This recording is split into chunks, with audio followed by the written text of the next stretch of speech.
जय हिंद।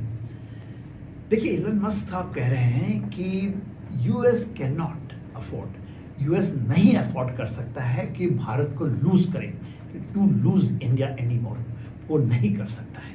और क्यों कहते हैं, और उन्होंने 5 बड़े कारण दिए हैं। पहला कारण, जो इंडियन इकोनॉमी है वो बूम कर रहा है, खास करके जो फर्स्ट क्वार्टर के बाद, जो 21वीं सदी की फर्स्ट जो 25 साल के बाद वो इतना बड़ा मार्केट भारत में उभरा है, 1.4 बिलियन पीपल, और उनकी जो परचेजिंग पावर पैरिटी है वो बहुत ज़्यादा बढ़ रही है और दिन दिन बढ़ती जा रही है। उसकी economy can be surpass every economy after 20-25 साल का, ऐसा उनका कहना है। और इसी कारण से टैक्स लॉ को उन्होंने भारत में उतार दिया है। पहला शोरूम बॉम्बे में बना है। उनका कहना है कि आईफोन के आज के दिन में वो दूसरे नंबर पे है मैन्युफैक्चरिंग के अंदर में, और कुछ दिन में वो चाइना को भी क्रॉस करके आगे निकल जाएंगे। वहाँ मैन पावर की कमी नहीं है, वहाँ टेक्निकल नो हाउ की कमी नहीं है, वहाँ बेंड ऑफ माइंड, भले ही कम पढ़े लिखे लोग भी हैं, उनका भी टेक्निकल बेंड ऑफ माइंड बहुत ज़्यादा है। दूसरी बड़ी बात, द स्ट्रेटेजिक इकोनॉमी, वो कहते हैं कि एक इंडिया ने एक परस्यू कर रहे हैं एक पूरे अपने में, और उन्होंने इसको किया है कि विश्व के अंदर में वो स्ट्रेटेजिक इकोनॉमी की डिप्लोमेसी करेंगे, राजनीति करेंगे।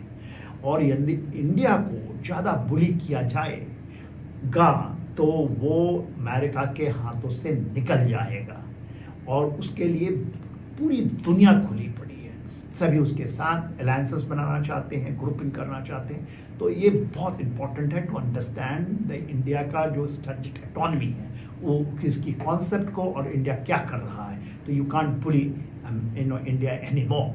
तीसरी बात, वो कहते हैं स्ट्रेटेजिक अलायंसेस चाहिए उनको, ये बहुत ज़रूरी है, खास करके स्टेबिलिटी ऑफ इंडो पैसिफिक में यदि लाना है।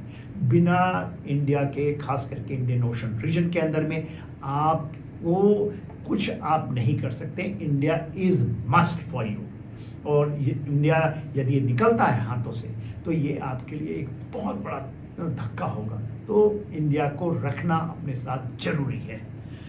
चौथी बात, वो कहते हैं इंडिया के टेक प्रोफेशनल्स जो हैं, और जो रिसोर्सेज है अमेरिका के अंदर में आज के दिन में, उसके बिना अमेरिका की जो टेक इंडस्ट्री है उसको बहुत बड़ा धक्का लगेगा। यदि वो निकलता है तो इंडियन प्रोफेशनल्स भी शायद वहाँ से निकल जाएं। इसलिए H1B1 वीज़ा की जो बातें होती हैं, उसको कहीं पर उसके लिए अड़चन पैदा होती है, तो America can not afford to do it. वो अमेरिका के बेनिफिशियरी के लिए बहुत ज़रूरी है। और पांचवी बात जो कहते हैं वो है इंडिया की डिफेंस कैपेबिलिटी, जो दिन दोगुनी रात चौगुनी बढ़ रहे हैं इंडिजिनस तरीके से।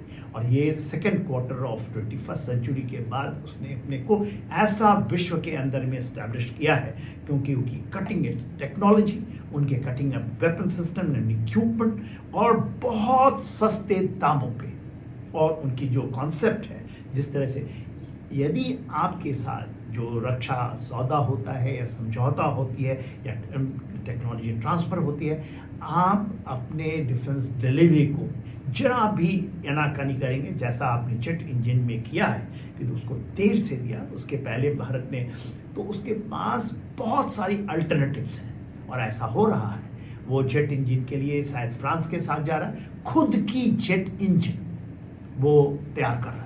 वो उसी तरह होगा जब स्पेस के अंदर में या मिसाइल टेक्नोलॉजी के अंदर में, जब आपने इसको डिनाई किया तो उसने इस तरह से किया, इतने सस्ते में किया कि दुनिया आज बहुत चक्की है। तो इसलिए भारत की ज़रूरत अमेरिका को बहुत ज़्यादा है बनस्पति कि भारत को अमेरिका का, और ये हो सकता है कि दोनों के लिए। That's why the strategic partnership. Thank you very much. जय हिंद। व्यूअर्स, अगर आपको ये वीडियो अच्छा लगा और ऐसे और वीडियोस आप देखना चाहते हैं तो हमारे चैनल स्ट्रैटेजिक दर्शन को सब्सक्राइब कीजिए।